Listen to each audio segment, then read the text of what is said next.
ಸ್ಟೇಡಿಯಂನಲ್ಲಿ ಕಾಲ್ತುಳಿತಕ್ಕೆ 11 ಮಂದಿ ಸಾವನ್ನಪ್ಪಿದ್ದಾರೆ. ಈ ಪ್ರಕರಣಕ್ಕೆ ಸಂಬಂಧಪಟ್ಟ ಹಾಗೆ ಪೊಲೀಸರ ವಿಚಾರಣೆಯ ವೇಳೆ ನಿಖಿಲ್ ಆರೋಪವನ್ನ ತಳ್ಳಿ ಹಾಕಿದ್ದಾರೆ ಎನ್ನಲಾಗ್ತಾ ಇದೆ. ಇನ್ನು ಆರ್ಸಿಬಿ ಮಾರ್ಕೆಟಿಂಗ್ ಹೆಡ್ ಆಗಿರುವಂತಹ ನಿಖಿಲ್ ಸೋಸ್ಲೆ ಎಲ್ಲರನ್ನ ಕೇಳಿ ವಿಕ್ಟರಿ ಪರೇಡ್ ಬಗ್ಗೆ ಪೋಸ್ಟ್ ಅನ್ನ ಹಾಕಿದ್ದೆ ಎನ್ನುವಂತಹ ಮಾಹಿತಿಯನ್ನ ನೀಡ್ತಾ ಇರುವಂತದ್ದು. ಕೆಎಸ್ಸಿಎ ಆರ್ಸಿಬಿ ಮ್ಯಾನೇಜ್ಮೆಂಟ್ ಅನ್ನ ಕೇಳಿ ಪೋಸ್ಟ್ ಅನ್ನ ಮಾಡಿದ್ದೆ ಸಾಮಾಜಿಕ ಜಾಲತಾಣದಲ್ಲಿ. ವಿಕ್ಟರಿ ಪರೇಡ್ ಪೋಸ್ಟ್ ನನ್ನ ಒಬ್ಬನ ನಿರ್ಧಾರ ಆಗಿರಲಿಲ್ಲ, ಎಲ್ಲರ ಜೊತೆ ಚರ್ಚೆಯನ್ನ ಮಾಡಿದ್ದೇನೆ.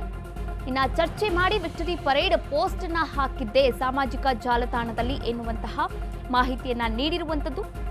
ಆಟಗಾರರ ಮೆರವಣಿಗೆಯ ಬಗ್ಗೆ ಕೆಎಸ್ಸಿಎ ಆರ್ಸಿಬಿ ಮ್ಯಾನೇಜ್ಮೆಂಟ್ ಡಿಎನ್ಎ ಹತ್ರ ಕೂಡ ಚರ್ಚೆಯನ್ನ ಮಾಡಲಾಗಿತ್ತು.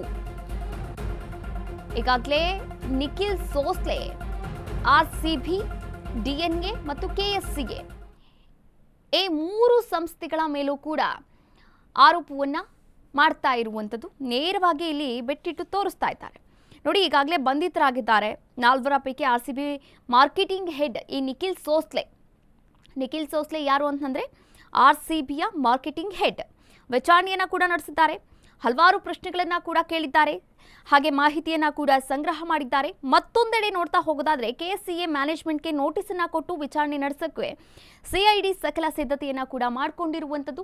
ಇದರ ನಡುವೆ ನಿಖಿಲ್ ತಮಗೆ ಬಂದಿರುವಂತಹ ಆರೋಪವನ್ನ ತಳ್ಳಿ ಹಾಕಿದ್ದಾರೆ.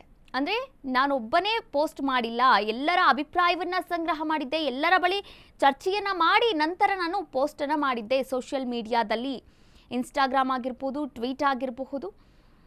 ಹೀಗಾಗಿ ಈ ಒಂದು ಆರೋಪ ನನ್ನ ಮೇಲೆ ಹಾಕೊಳ್ಳೋಕೆ ನಾನು ರೆಡಿ ಇಲ್ಲ ಎನ್ನುವಂತಹ ಮಾತುಗಳನ್ನು ಆಡಿರುವಂಥದ್ದು. ನಿಖಿಲ್ ಸೋಸ್ಲೆ ನೋಡಿ, ಸ್ಟೇಡಿಯಂನಲ್ಲಿ ಕಾಲ್ತುಳಿತದಿಂದ ಈಗಾಗಲೇ 11 ಮಂದಿ ಸಾವನ್ನಪ್ಪಿದ್ದಾರೆ, 30ಕ್ಕೂ ಹೆಚ್ಚು ಮಂದಿ ಗಾಯಾಳುಗಳಾಗಿದ್ದಾರೆ. ಇನ್ನು ಗಾಯಾಳುಗಳಿಗೆ ಚಿಕಿತ್ಸೆಯನ್ನು ಕೂಡ ನೀಡಲಾಗ್ತಾ ಇದೆ. ಇನ್ನೊಂದು ಕಡೆ ಗಾಯಾಳುಗಳಿಂದ ಎಫ್ಐಆರ್ ಕೂಡ ದಾಖಲು ಮಾಡಲಾಗ್ತಾ ಇರುವಂಥದ್ದು. ಪ್ರಾಥಮಿಕ ಒಂದು ತನಿಖೆಯ ವರದಿಯನ್ನು ಕೂಡ ಸಿದ್ಧಪಡಿಸ್ತಾ ಇದ್ದಾರೆ ಪೊಲೀಸ್ ತಂಡ. ಕಬ್ಬನ್ ಪಾರ್ಕ್ ಪೊಲೀಸ್ ಠಾಣೆಯ ತಂಡದವರು ಹಲವಾರು ಮಾಹಿತಿಗಳನ್ನ ಕೂಡ ಕಲೆ ಹಾಕಿರುವಂಥದ್ದು. ಇನ್ನು ವಿಕ್ಟರಿ ಪರೇಡ್ ಬಗ್ಗೆ ಇಲ್ಲಿ ಮುಖ್ಯವಾಗಿ ಗಮನಿಸ್ತಾ ಹೋಗೋದಾದ್ರೆ ವಿಕ್ಟರಿ ಪರೇಡ್ ನಡೆಯುತ್ತೆ ವಿಧಾನಸೌಧದಿಂದ ಚಿನ್ನಸ್ವಾಮಿ ಸ್ಟೇಡಿಯಂವರೆಗೂ ಕೂಡ ವಿಕ್ಟರಿ ಪರೇಡ್ ನಡೆಯುತ್ತೆ ಎನ್ನುವಂತಹ ಪೋಸ್ಟ್ ಹಾಕಿದ್ದು Nikhil Sosale. RCB marketing head ಆಗಿ ಕೆಲಸವನ್ನ ನಿರ್ವಹಣೆ ಮಾಡ್ತಾ ಇದ್ರು ನಿಖಿಲ್ ಸೋಸ್ಲೆ. ಇವರ ಆ ಪೋಸ್ಟ್ನಿಂದ ಈಗ ಇಷ್ಟೊಂದು ಅವಾಂತರಗಳಾಗಿರುವಂಥದ್ದು. 11 ಮಂದಿ ತಮ್ಮ ಜೀವವನ್ನು ಕಳ್ಕೊಂಡಿರುವಂಥದ್ದು ಆ ಒಂದು ಪೋಸ್ಟ್ನಿಂದ.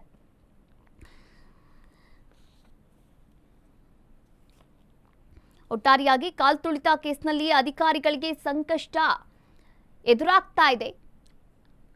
ಅಧಿಕಾರಿಗಳಿಗೆ ಮತ್ತಷ್ಟು ಸಂಕಷ್ಟವನ್ನ ಇಲ್ಲಿ ತರ್ತಾ ಇರುವಂಥದ್ದು ನಿಖಿಲ್ ಸೋಸ್ಲೆ ಅವರು. ಯಾಕಂದ್ರೆ ತಮ್ಮ ಮೇಲೆ ಬಂದಿರುವಂತಹ ಆರೋಪವನ್ನ ತಳ್ಳಿ ಹಾಕಿದ್ದಾರೆ.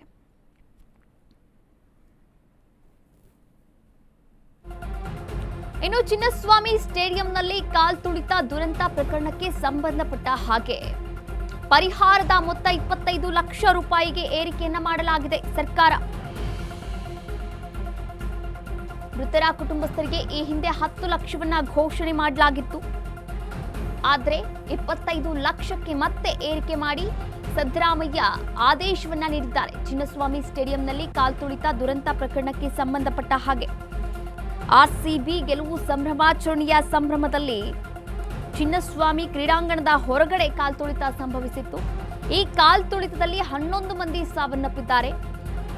ಆ ಸಾವನ್ನಪ್ಪಿದಂತಹ ಕುಟುಂಬಸ್ಥರಿಗೆ 10 ಲಕ್ಷ ಪರಿಹಾರವನ್ನ ಘೋಷಣೆ ಮಾಡಿತ್ತು. ಆನಂತರ ಮತ್ತೆ ಸಿಎಂ ಸಿದ್ದರಾಮಯ್ಯ ಅವರು 25 ಲಕ್ಷಕ್ಕೆ ಏರಿಕೆ ಮಾಡಲಾಗಿರುವಂಥದ್ದು. ಅಂದ್ರೆ 15 ಲಕ್ಷವನ್ನ ಏರಿಕೆ ಮಾಡಿದ್ದಾರೆ. ಇಲ್ಲಿ ಗಮನಿಸಬೇಕು, 25 ಅಲ್ಲ, 10 ಲಕ್ಷ ಅಲ್ಲ, 25 ಲಕ್ಷ ಅಲ್ಲ, 50 ಲಕ್ಷ ಕೊಡ್ತೀವಿ ಅಂತಂದ್ರು ಆ ಜೀವವನ್ನ ವಾಪಸ್ ತೆಗೆದುಕೊಂಡು ಬರೋಕ್ಕಾಗಲ್ಲ.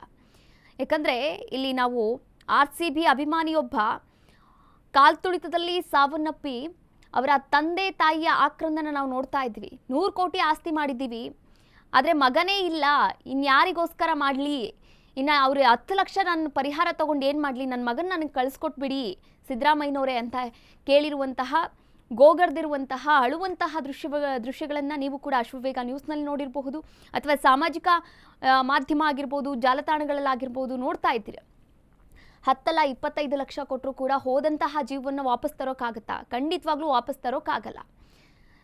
ಈ ಕುರಿತಂತೆ ನೋಡ್ತಾ ಹೋಗೋದಾದ್ರೆ ಸರ್ಕಾರ ಸಮರ್ಥನೆಯನ್ನ ಮಾಡ್ಕೊಳ್ಳೋಕೆ 10 ಲಕ್ಷ ಪರಿಹಾರವನ್ನ 25 ಲಕ್ಷಕ್ಕೆ ಏರಿಕೆ ಮಾಡಿದೆ. ಸಮರ್ಥನೆಯನ್ನ ಏನ್ ಮಾಡ್ಕೊಳ್ತೀರಾ ನೀವು? ನಿಮ್ಮ ಸರ್ಕಾರ ಒಂದು ವ್ಯವಸ್ಥಿತವಾದಂತಹ ಭದ್ರತೆಯನ್ನ ಕೊಡೋಕ್ಕಾಗ್ತಾ ಇಲ್ಲ ನಿಮ್ಗೆ. ಜನರ ಜೀವಕ್ಕೆ ಗ್ಯಾರಂಟಿಯನ್ನ ಕೊಡೋಕ್ಕಾಗದೇ ಇರುವಂತಹ ಗ್ಯಾರಂಟಿ ಸರ್ಕಾರ ನಿಮ್ದು. ಇನ್ನ ಯಾವ ಗ್ಯಾರಂಟಿ ಕೊಟ್ಟು ಏನ್ ಮಾಡ್ತೀರಾ?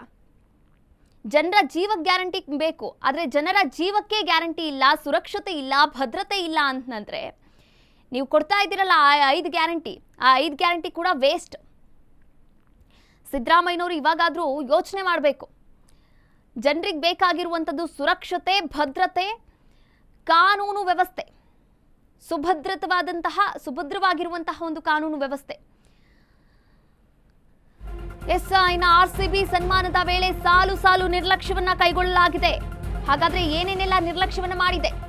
ವಿಧಾನಸೌಧದ ಬಳಿ ಡ್ರೋನ್ ಹಾರಾಟಕ್ಕೆ ಅವಕಾಶವನ್ನ ಕೂಡ ನೀಡಲಾಗಿರುವಂತದ್ದು.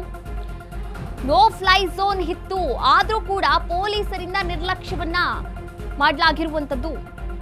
ನಿರ್ಬಂಧವಿದ್ರೂ ಕೂಡ ಡ್ರೋನ್ ಹಾರಾಟಕ್ಕೆ ಅವಕಾಶವನ್ನ ನೀಡಿದ್ದಾರೆ ಎನ್ನುವಂತಹ ಮಾಹಿತಿಯನ್ನ ಇದೀಗ ಆರೋಪವನ್ನ ಮಾಡ್ತಾ ಇರುವಂತದ್ದು. High court, Cubbon park, Vidhana Soudha record, ಹಾಗೆ ವಿಧಾನಸೌಧ ಸಿಬ್ಬಂದಿ ಪೊಲೀಸರಿಂದ ಕೂಡ ನಿರ್ಲಕ್ಷ್ಯ ವಹಿಸಲಾಗಿದೆಯಾ ಎನ್ನುವಂತಹ ಪ್ರಶ್ನೆ ಎದುರಾಗಿರುವಂಥದ್ದು. ಈವರೆಗೂ ಈ ಘಟನೆಯ ಸಂಬಂಧ ಒಂದೇ ಒಂದು ದೂರು ಕೂಡ ದಾಖಲಾಗಿಲ್ಲ. ನೀವು ಸೋಷಿಯಲ್ ಮೀಡಿಯಾದಲ್ಲಿ ನೋಡಬಹುದು, ಅಂದ್ರೆ ಅಲ್ಲಿ ಎಷ್ಟು ಜನ ಸೇರಿದ್ರು ಅನ್ನುವಂತಹ ಒಂದಷ್ಟು ಫುಟೇಜ್ಗಳು ನಮಗೆ ಸೋಷಿಯಲ್ ಮೀಡಿಯಾದಲ್ಲೂ ಕೂಡ ಸಿಗುತ್ತೆ. ಆದರೆ ವಿಧಾನಸೌಧದ ವ್ಯಾಪ್ತಿಯಲ್ಲಿ ಯಾವುದೇ ಡ್ರೋನ್ ಹಾರಾಟಕ್ಕೆ ವ್ಯವಸ್ಥೆಯನ್ನ ಅವಕಾಶವನ್ನ ಕಲ್ಪಿಸಿಕೊಡಲಾಗಿರಲಿಲ್ಲ. ಆದರೂ ಕೂಡ ಡ್ರೋನ್ ಅದೇಗೆ ಅಂದರೆ ಹಾರಾಟವನ್ನು ಮಾಡ್ತು, ಅವಕಾಶವನ್ನ ನೀಡಲಾಯಿತು ಎನ್ನುವಂತಹ ಪ್ರಶ್ನೆ ಇಟ್ಕೊಂಡು ಇದೀಗ ಪೊಲೀಸರನ್ನ ಮತ್ತೊಮ್ಮೆ ಇಲ್ಲಿ ಆರೋಪವನ್ನು ಮಾಡ್ತಾ ಇರುವಂಥದ್ದು ಪೊಲೀಸ್ ಸಿಬ್ಬಂದಿಗಳ ಮೇಲೆ. ಈಗಾಗಲೇ ಪೊಲೀಸ್ ಸಿಬ್ಬಂದಿಗಳ ಮೇಲೆ ಆರೋಪವನ್ನು ಮಾಡಿ ಹಿರಿಯ ಅಧಿಕಾರಿಗಳನ್ನ ಸಸ್ಪೆಂಡ್ ಕೂಡ ಮಾಡಿದ್ದಾರೆ. ಈ ಕುರಿತಂತೆ ಇನ್ನಷ್ಟು ಮಾಹಿತಿಯನ್ನ ನೀಡ್ತಾ ಹೋಗ್ತಾರೆ ನಮ್ಮ ಪ್ರತಿನಿಧಿ ಅಜಯ್. ಅಜಯ್, ಇನ್ನ ವಿಧಾನಸೌಧದ ವ್ಯಾಪ್ತಿಯಲ್ಲಿ ನಾವು ನೋಡ್ತಾ ಹೋಗೋದಾದ್ರೆ ಇವಾಗಲ್ಲ, ಯಾವಾಗಲೂ ಕೂಡ ಅವಕಾಶ ಇಲ್ಲ ಅಂದ್ರೆ ಡ್ರೋನ್ ಹಾರಾಟಕ್ಕೆ. ಆದ್ರೆ ಅವತ್ತು ಯಾಕೆ ಅವಕಾಶವನ್ನ ಮಾಡಿಕೊಟ್ರು? ಇದೆಲ್ಲ ಕೂಡ ಪೊಲೀಸರ ಕಣ್ಣಿಗಾಗಿರ್ಬೋದು ಅಥವಾ ಯಾವುದೇ ಸಿಬ್ಬಂದಿಗಳ ಕಣ್ಣಿಗಾಗಿರ್ಬಹುದು, ಬಿದ್ದಿಲ್ವಾ ಹೇಗೆ ಅಂತ? ಖಂಡಿತವಾಗ್ಲೂ ಕಾವ್ಯ, ಏನೋ ವಿಧಾನಸೌಧ ಮುಂದೆ ಏನೋ ಒಂದು ಕಾರ್ಯಕ್ರಮವನ್ನ ಸರ್ಕಾರದಿಂದ ಆಯೋಜನೆ ಮಾಡ್ತಾರೆ. ಆ ಸಂದರ್ಭದಲ್ಲಿ ಕೂಡ ಏನೋ ಲಕ್ಷಾಂತರ ಜನ ಕೂಡ ಸೇರಿರ್ತಾರೆ. ಸೊ ಹೀಗಾಗಿ ಅಲ್ಲಿ ಕೆಲವೊಬ್ರು, ಅಂದ್ರೆ ಒಬ್ರಲ್ಲ ಇಬ್ರಲ್ಲ ಸಾಕಷ್ಟು ಜನರು ಕೂಡ ಅವರದ್ದೇ ಆದಂತಹ ಡ್ರೋನ್ ಗಳಿಂದ ಇಲ್ಲಿ ಡ್ರೋನ್ ಹಾರಿಸಿರೋದು ಕೂಡ ಕಂಡು ಬಂದಿರುವಂತದ್ದು. ಹೀಗಾಗಿ ಆ ಒಂದು ಪ್ರದೇಶ ಏನಿದೆ, ವಿಧಾನಸೌಧ ಆಗಿರ್ಬೋದು, ಹೈಕೋರ್ಟ್ ಆಗಿರ್ಬೋದು, ಅದು ನೋ ಫ್ಲೈಯಿಂಗ್ ಝೋನ್ ಏರಿಯಾ ಅಂತಾನೆ ಕರೆಸಲಾಗುತ್ತೆ. ಸೊ ಹೀಗಾಗಿ ಅಲ್ಲಿ ಯಾವುದೇ ರೀತಿಯಾಗಿ ಆ ಡ್ರೋನ್ ಅನ್ನ ಹಾರಿಸೋ ರೀತಿಯಾಗಿ ಇರೋದಿಲ್ಲ. ಸೊ ಅದೊಂದ್ ರೀತಿ ಸೆನ್ಸಿಟಿವ್ ಆದಂತಹ ಏರಿಯಾ ಆಗಿರುತ್ತೆ. ಆದ್ರೂ ಕೂಡ ಆ ಸಂದರ್ಭದಲ್ಲಿ ಆ ಡ್ರೋನ್ ಅನ್ನ ಹಾರಿಸಿದ್ದಾರೆ. ಆದ್ರೂ ಈಗ ಯಾರು ಅದನ್ನ ಪ್ರಶ್ನೆ ಮಾಡ್ತಿಲ್ಲ ಅನ್ನೋ ಒಂದು ವಿಚಾರ ಕೂಡ ಈಗಾಗಲೇ ಗೊತ್ತಾಗಿರುವಂತದ್ದು. ಇನ್ನು ಪೊಲೀಸರ ಗಮನ ಕೂಡ ಬಂದಿದೆ. ಆದ್ರೂ ಕೂಡ ಯಾರು ಸುಮೋಟೋ ಕೇಸನ್ನ ಹಾಕೊಂಡಿಲ್ಲ, ಅವರೇ ಸ್ವಯಂ ಪ್ರೇರಿತ ಕೇಸನ್ನ ದಾಖಲು ಮಾಡ್ಬೇಕಾಗತ್ತೆ. ಯಾರು ಆ ಒಂದು ಡ್ರೋನ್ ಹಾರಿಸಿದ್ರೆ ಅವ್ರ ಮೇಲೆ ಆಕ್ಷನ್ ಕೂಡ ತಗೋಬೇಕಾಗತ್ತೆ. ಆದ್ರೆ ಯಾರು ಕೂಡ ಇನ್ನೂ ಆ ಒಂದು ಕಾರ್ಯಕ್ಕೆ ಮುಂದಾಗಿಲ್ಲ. ಸೊ ಹೀಗಾಗಿ ಆ ಒಂದು ವಿಚಾರವನ್ನ ಈಗ ಸಾಕಷ್ಟು ಚರ್ಚೆ ಕೂಡ ಆಗ್ತಾ ಇರುವಂತದ್ದು. ಇತ್ತ ಯಾರು ಕಂಪ್ಲೇಂಟ್ ಕೊಟ್ರೆ ಮಾತ್ರನೇ ಇಲ್ಲಿ ಪೊಲೀಸರು ತಲೆ ಕೆಡಿಸ್ಕೊಳ್ಳೋದು ಅಂತ ಹೇಳಿ. ಯಾಕಂದ್ರೆ ಸರ್ಕಾರ ಈಗಾಗ್ಲೇ 5 ಜನ ಏನೋ ಪೊಲೀಸ್ ಅಧಿಕಾರಿಗಳನ್ನ ಸಸ್ಪೆಂಡ್ ಮಾಡಿದ್ರು ಕೂಡ ಇನ್ನೂ ಎಚ್ಚೆತ್ಕೊಂಡಿಲ್ವಾ, ಇನ್ನೂ ಕೂಡ ಕೇಸನ್ನ ದಾಖಲೆ ಮಾಡ್ಕೊಂಡಿಲ್ವಾ ಅನ್ನೋ ಒಂದು ವಿಚಾರ ಕೂಡ ಈಗಾಗಲೇ ಪ್ರಸ್ತಾಪ ಆಗ್ತಾ ಇದೆ.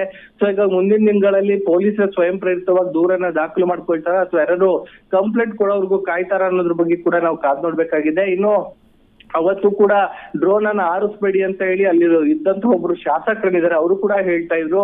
ಆದ್ರೂ ಕೂಡ ಡ್ರೋನ್ ಹಾರಿದೆ. ಸೊ ಹೀಗಾಗಿ ಆ ಒಂದು ವಿಚಾರಕ್ಕೆ ಸಾಕಷ್ಟು ವಿರೋಧ ವ್ಯಕ್ತವಾಗ್ತಿದೆ. ಮುಂದಿನ ದಿನಗಳಲ್ಲಿ ಯಾವ ರೀತಿಯಾದ ಕ್ರಮಕ್ಕೆ ಮುಂದಾಗ್ತಾರೆ ಅಂತ ನಾವು ಸಹ ಕಾದ್ ನೋಡ್ಬೇಕಾಗಿದೆ ಕಾವ್ಯ. ಥ್ಯಾಂಕ್ ಯು ಅಜಯ್ ತಮ್ಮೆಲ್ಲ ಡೀಟೇಲ್ಸ್ಗಾಗಿ. ನೋ ಫ್ಲೈ ಝೋನ್ ಇದ್ರೂ ಕೂಡ ಅಲ್ಲಿ ಡ್ರೋನ್ ಹಾರಾಟವನ್ನ ಮಾಡಲಾಗಿದೆ. ಯಾರ ಮೇಲೆ ಅಂತ ಹೇಳಿ ಕೇಸ್ ಹಾಕ್ತಾರೆ? ಇನ್ನು ಸ್ಟೇಡಿಯಂನಲ್ಲಿ ಕಾಲ್ತುಳಿತ ಪ್ರಕರಣಕ್ಕೆ ಸಂಬಂಧಪಟ್ಟ ಹಾಗೆ 11 ಮಂದಿ ಸಾವನ್ನಪ್ಪಿದ್ದಾರೆ. ಈ ಪ್ರಕರಣಕ್ಕೆ ಸಂಬಂಧಪಟ್ಟ ಹಾಗೆ ಹೈಕೋರ್ಟ್ ಮುಖ್ಯ ನ್ಯಾಯಮೂರ್ತಿಗಳಿಗೆ ಪತ್ರವನ್ನ ಕೂಡ ಬರೆಯಲಾಗಿರುವಂತದ್ದು. ಕ್ರಮಕ್ಕೆ ಒತ್ತಾಯಿಸಿ ಸಾಮಾಜಿಕ ಕಾರ್ಯಕರ್ತ ಸ್ನೇಹಮಯಿ ಕೃಷ್ಣ ಪತ್ರವನ್ನ ಬರೆದಿದ್ದಾರೆ.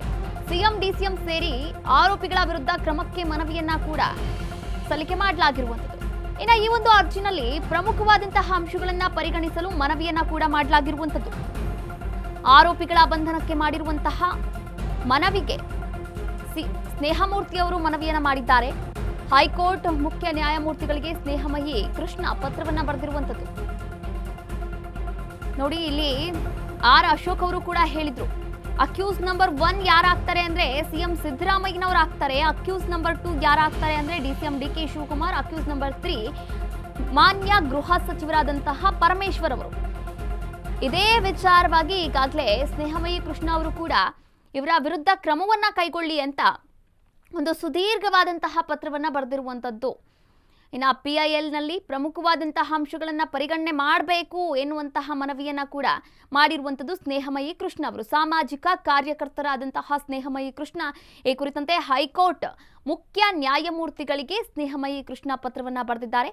ಇನ್ನು ಮುಖ್ಯ ನ್ಯಾಯಮೂರ್ತಿಗಳು ಈ ಒಂದು ಪತ್ರವನ್ನ ಯಾವ ರೀತಿ ಕನ್ಸಿಡರ್ ಮಾಡ್ತಾರೆ, ಯಾವ ರೀತಿ ಬೆಳವಣಿಗೆ ಆಗುತ್ತೆ, ಈ ಒಂದು ವಿಚಾರವಾಗಿ ಕಾದು ನೋಡಬೇಕಾಗುತ್ತೆ.